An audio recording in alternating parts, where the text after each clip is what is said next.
On se connecte au marché. Bon les amis, on est encore à la campagne, on en profite, écoutez les petites grenouilles, c'est magnifique. On va reparler aujourd'hui de Valneva qui s'est effondré ce matin, moins 20%. Et oui, c'était la news du vendredi, non c'était la news du samedi. Ils ont annoncé en fait la suspension des vaccins pour les personnes de plus de 65 ans. Alors qu'est-ce qui s'est passé? Il y a eu des gros effets indésirables sur cette population-là. Quand je dis la population, c'est plus de 65 ans, hein, et dont un décès. Donc ils ne pouvaient pas continuer. Ils ont fait bon, on arrête la vaccination pour eux. Les autres, je crois qu'ils continuent quand même. Donc ça fait quand même un gros manque à gagner parce que c'est comme ceux-là qu'on vaccine en priorité. Du coup, ce matin, ça n'a pas loupé, moins 20% sur Valneva. Hein. Bon, la société a vraiment du mal hein, depuis quelques temps. Alors, elle s'est reprise hein, quand même. C'est vrai qu'on était beaucoup plus bas, on était à 1,90€, 1,50€, je crois, plus bas. On est bien remonté, on est à 3€. On était même, je crois, quasiment remonté à 4. Avec la spéculation avec justement la Réunion et Mayotte, hein, parce que c'est là-bas où il y a ce chikungunya hein, qui pose problème. Et mais c'est vrai que là, du coup, on était redescendu ce matin là, à 2,50€. Bon, là, maintenant, c'est un peu remonté. Bon, on est quand même sur du moins 7, mais on n'est plus sur du moins 20. C'est vrai que celui qui a fait un buy the dip à moins 20, vu que c'est bien remonté, il se tape quasiment. Il se fait de la thune, j'ai pas calculé, mais il se fait pas mal. Et d'où le buy the dip, vous comprenez hein, la logique du buy the dip, c'est d'acheter à la baisse le truc en te disant bah, si ça remonte rapidement, hop, je prends la plus-value, c'est un trade. Après, toujours pareil, il faut avoir la liquidité disponible.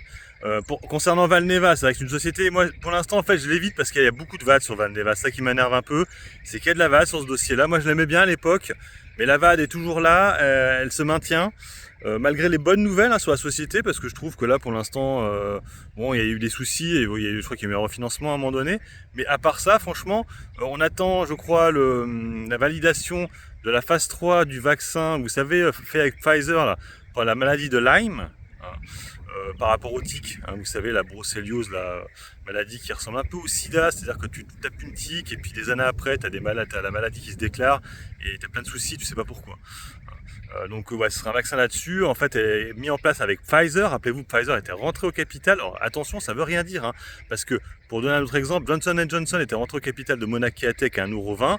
On est actuellement bien en dessous de la penny, hein, on est même en dessous des 10 centimes. Hein. Voilà, donc pour ce qui est de Pfizer, ils étaient rentrés, eux, à, je crois, quasiment 9,90€, un truc comme ça, il y a quelques temps de ça. Hein. C'était à l'époque où ça avait déjà vachement rechuté. Je crois qu'ils avaient même augmenté leur position à ce moment-là, je crois, c'était même ça, ils étaient rentrés même avant. Et ce qui s'est passé, le PDG, je crois qu'il est encore en poste, hein, c'était M. Grimaud, avait dit qu'ils allaient essayer de retrouver hein, la gloire de l'époque, au niveau de son cours de bourse. On était à 20€, on est actuellement à 3€. C'est une cata. C'est une cata, mais bon, par rapport à avant le Covid, on est pas mal. Après, je vais finir là-dessus aussi, vous remarquerez quand même que toutes les valeurs qui se sont essayées à la vaccination Covid, maintenant c'est une catastrophe. Moderna, Pfizer, du coup Valneva, qui ont eu des vaccins validés, Novavax aussi. C'est catastrophique. Regardez Sanofi, qui a galéré avec son vaccin. Personne n'était acheteur sur le dossier, disait ouais non, ils sont à la rue, Sanofi c'est de la merde. Alors, regardez les niveaux où on est maintenant sur Sanofi.